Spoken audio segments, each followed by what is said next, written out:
आज का ये जो पर्टिकुलर क्लास है इसमें हम लोग कुछ एनसीईआरटी के पीछे गॉसेस लॉ के जो कॉन्सेप्ट बेस्ड टाइप क्वेश्चंस हैं उनको कवर अप करने की कोशिश कर रहे हैं। वैसे एनसीईआरटी में क्वेश्चन नंबर 15 to 24 जो गॉसेस लॉ के नाम पे दिया गया है, इट्स क्वाइट ईजी, आप खुद भी ट्राई कर सकते हैं।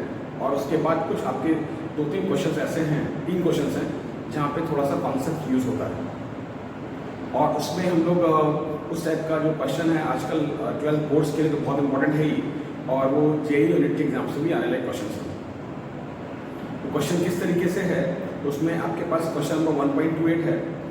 वैसे मैं कोशिश ये कर रहा हूँ कि एग्जैक्टली उसी लैंग्वेज में आपको क्वेश्चन को बताऊँ, सुनाऊँ, अदरवाइज आप बुक से भी उस क्वेश्चन को कंसल्ट कर सकते हैं। एक्चुअली डिक्टेट कराने में बहुत टाइम लगता है लिखने में, तो उस टाइम बचाने के लिए आपको क्वेश्चन में सुना दे रहा हूँ। आप वैसे पॉज करके भी नोट कर सकते हैं, अदरवाइज आप एनसीईआरटी बुक से भी इस क्वेश्चन को कवर कर सकते हैं।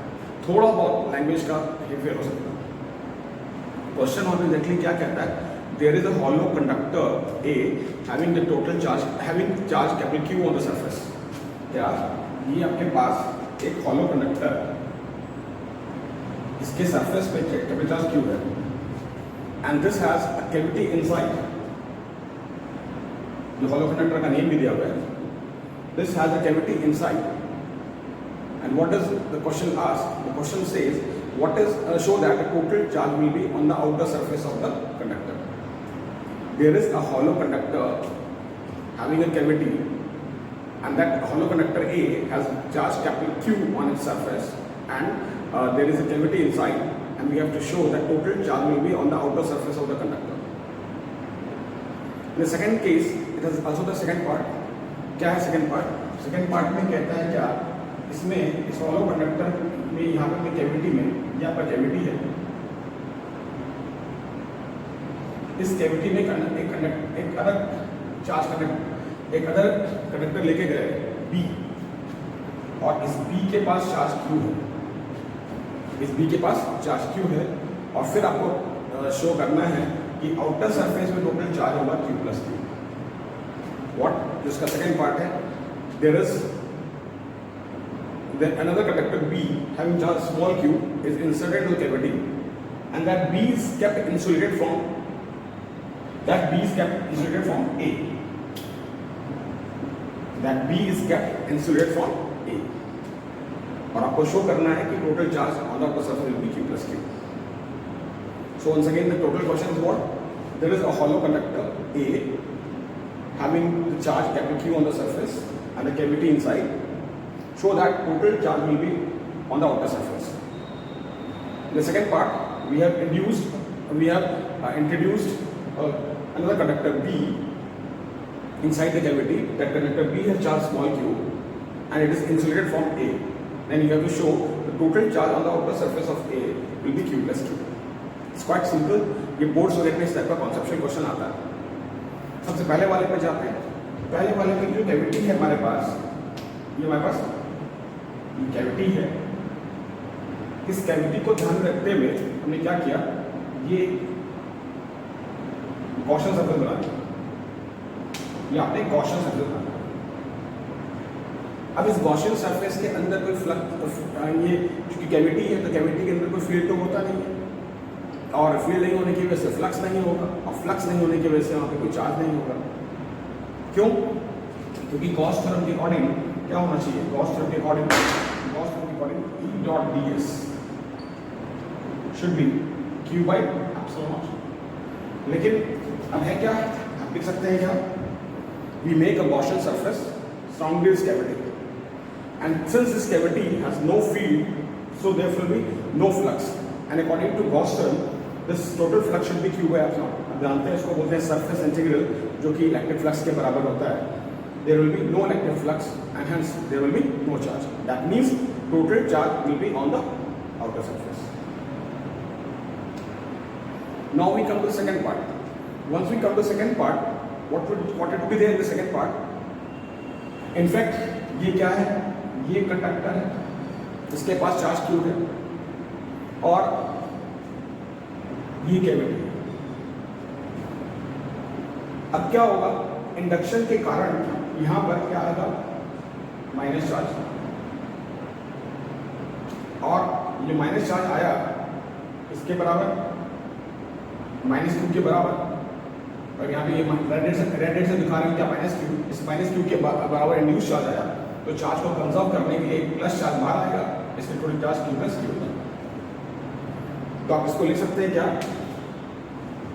once we place that conductor P, there will be induction and hence negative charge on the inner surface of cavity, and to keep the charge conserved, same amount of positive charge will be on the outer surface. Actually होता क्या है असल में, जैसे यहाँ पे कोई charge रखा तो ये तो पूरा कंडक्टर है ना, तो कंडक्टर के अंदर तो इलेक्ट्रिक फील्ड जा नहीं सकता, तो इसलिए क्या होगा, कैविटी के जस्ट अंदर यहाँ पे नेगेटिव चार्ज आना चाहिए ताकि इस प्लस क्यू का जो भी फील्ड निकलेगा या जो भी फील्ड लाइन निकलेगा वो यहाँ पे टर्मिनेट कर देगा। उस फील्ड लाइन को यहाँ पे टर्मिनेट करने की क्यों क्या जरूरत है, इसलिए जरूरत है क्योंकि आगे फील्ड जा नहीं सकता कि कंडक्टर में फील्ड लाइन फील्ड क्रॉस करता नहीं, कंडक्टर के इनसाइड फील्ड क्रॉस करता नहीं। इसी को हमने शॉर्ट में बोल दिया क्या कि अंदर इंड्यूस चार्ज आएगा और उस इंड्यूस चार्ज को कंजर्व करने के लिए उतना चार्ज प्लस करेगा, राइट। तो आप लिख सकते हैं as soon as this conductor is be is placed inside due to induction there will be negative charge inside of -q, and to make the charge conserve that much amount of plus q charge will be on the outer surface of the conductor A, and therefore the total charge will be capital Q plus small q.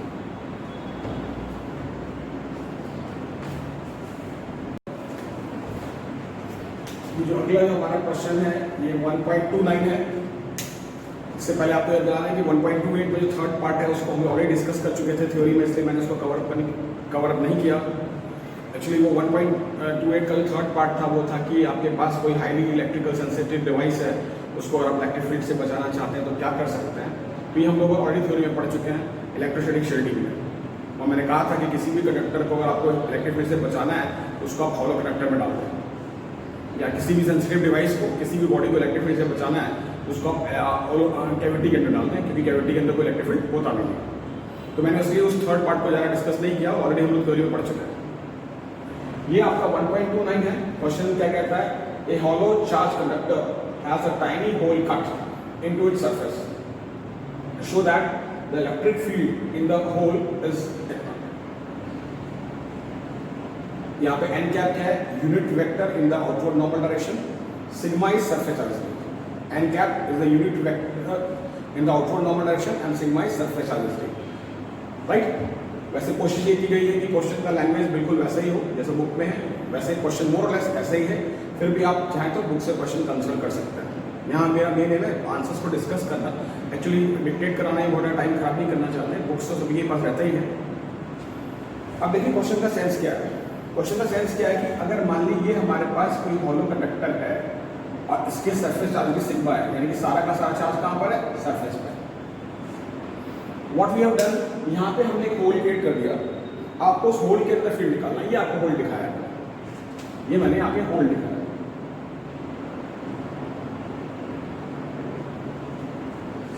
अब देखिए अगर इस whole को यहाँ पे complete कर दें तो हम जानते हैं जस्ट आउटसाइड या जस्ट ऑन द सरफेस इस तरह के केसेस में इलेक्ट्रिक फील्ड क्या होता है, सिग्मा बाय एप्सिलॉन। ये हम लोगों ने इलेक्ट्रोस्टैटिक प्रेशर जहाँ पे डिस्कस किया था वहाँ पे भी इसको बताया था क्या कि कहीं पे भी अगर चार्ज का distribution in terms of surface charges भी दिया हो तो वहाँ पे जो है electric field just on the surface और just outside the surface sigma by epsilon होता है। ये हम लोग ऑलरेडी डिस्कस कर चुके थे। अब वैसे हमने ये स्फेरिकल शेल के रिजल्ट निकाला भी था। तो अगर हम यहाँ पे होल को वापस यहाँ ले आए, यानी कि वो जो होल है उसको फिलअप कर दें, तो क्या आएगा, उस केस में आप लिख सकते हैं just field just on the surface will be equal to what, E R plus E hole is equal to sigma by epsilon. फिर हम जानते हैं इनसाइड फील्ड क्या होता है, जीरो होता है। यानी कि कैसे पॉसिबल है, जब होल को वहां पे वापस ले आएंगे, ये होल वाली जगह को भी फिलअप कर देंगे तो वहां पे फील्ड जीरो कैसे पॉसिबल हो सकता है। जो रिमेनिंग पोर्शन है और जो होल का है दोनों का फील्ड का मैग्नीट्यूड बराबर हो, दोनों की फील्ड का मैग्नीट्यूड बराबर हो और डायरेक्शन अपोजिट हो। तो ऐसे में लिखेंगे just inside the you can say inside that hollow conductor E R minus E hole is equal to zero. In fact आप जानते हैं स्फेरिकल हॉलो कंडक्टर के अंदर या हॉलो किसी भी हॉलो कंडक्टर के अंदर या कैविटी के अंदर हर पॉइंट पे फील्ड जीरो होता है। ये हम ऑलरेडी डिस्कस कर चुके हैं। दोनों को ऐड अप कर देंगे, करके देखिए तो यहाँ से आपको E R equal to sigma by 2 मिलेगा। ऐड अप करेगा तो ये कट जाएगा। मीन्स व्हाट, अब क्या है, यानी कि आप लिखना चाह सकते हैं if we complete the sphere by placing the hole back, then just on the surface the field will be this much, where this is the field of electric field to remaining section, this is electric field to the hole, and inside it will be 0, and that means E remaining minus E whole, because the two fields should have same magnitude and opposite direction. Solving it we get this. So far as n cap is concerned, तो n cap जो है वो सिर्फ electric field का direction जो है वो normal direction में होगा सरफेस के, उसको बताने के लिए, right. So this is question number 1.29।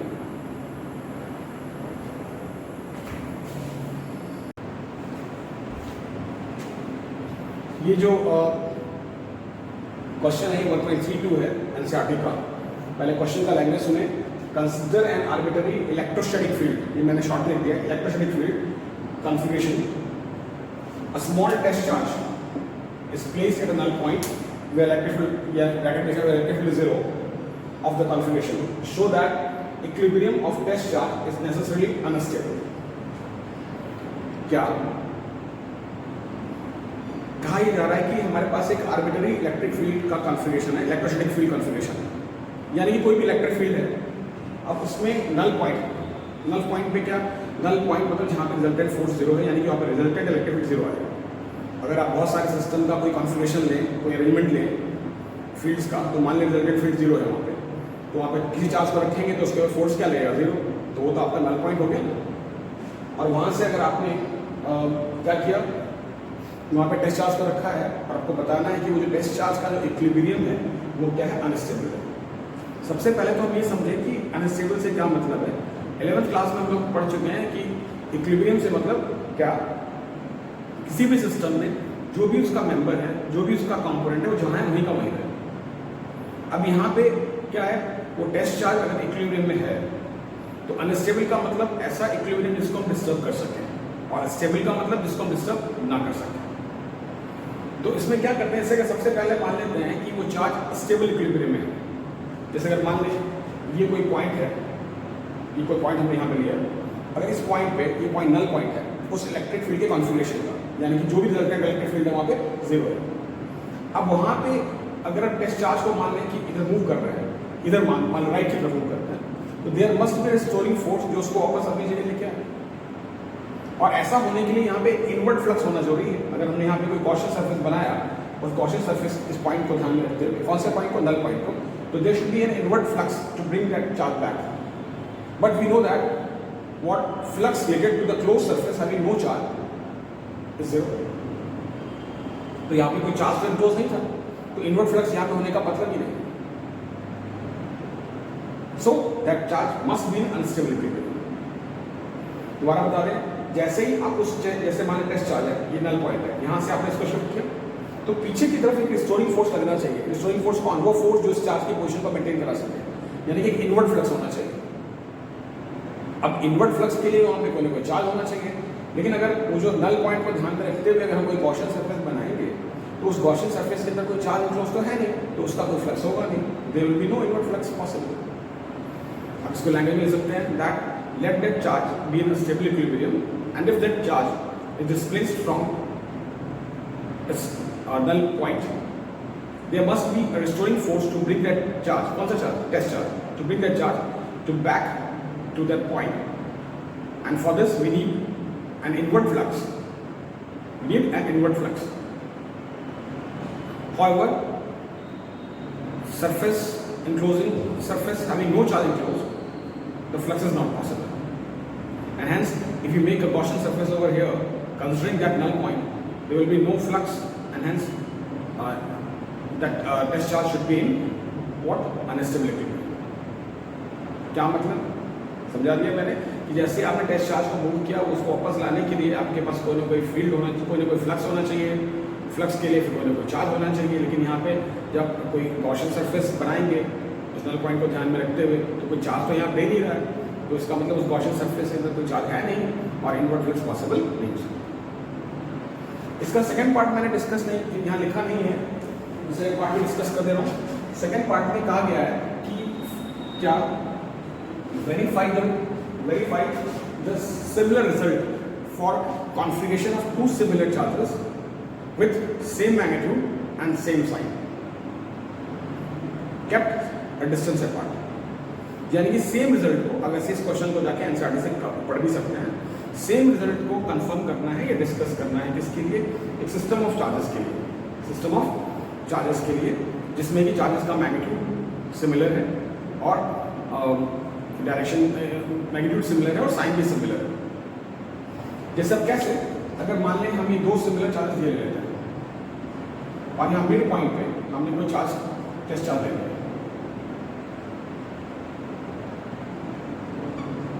ये मिड पॉइंट है। अगर हम इसको इधर लाएंगे तो चार्ज पुश करके यहाँ पहुंचा देगा, इसको इधर लाएंगे तो चार्ज पुश करके यहाँ पहुंचा देगा। ये कैसा इक्विलिब्रियम है, स्टेबल। अगर हम ये चार्ज यहाँ कहीं रखते हैं तो इसके वजह से यहाँ फोर्स, इसकी वजह से यहाँ फोर्स, रिजल्टेंट फोर्स कहाँ आएगा, थोड़ा सा लाइन गड़बड़ हो गया क्या, इसकी वजह से यहाँ पे फोर्स, इसकी वजह से यहाँ पे फोर्स, रिजल्टेंट फोर्स कहाँ आएगा, यहाँ आएगा, ये रिजल्टेंट फोर्स आएगा। आर ऐसा मतलब रिजल्टेंट फोर्स। ये फिगर बनाने की जरूरत नहीं है, बोर्ड्स में सिर्फ कॉन्सेप्चुअल के नाम पे आपको बता रहे हैं। वैसे इस तरह का क्वेश्चन हम लोग एचसीवी का कॉलम्स लॉ में कवर कर चुके हैं। तो क्या होगा, यानी कि in this case when we have got two charges with similar signs, let them have the positive charge and similar magnitude. If that test charge is placed at the midpoint, then the equilibrium will be stable. And once it is on the perpendicular bisector, it will be an unstable equilibrium. Why? If we displace that test charge like this, it will be displaced in the direction of resultant force. यहाँ पे restoring force नहीं, resultant force है, ध्यान रखिएगा। उसी में चला जाएगा तो ये तो unstable हो गया। और यहाँ पे क्या है, once you displace it left or right, it will be pushed back to its position. So it will be an stable equilibrium. यानी कि सेकंड पार्ट का आंसर हुआ कि that test charge will be in stable equilibrium if it is the mid point of line joining the two charges, right, and it will be in unstable equilibrium if it is on the perpendicular bisector.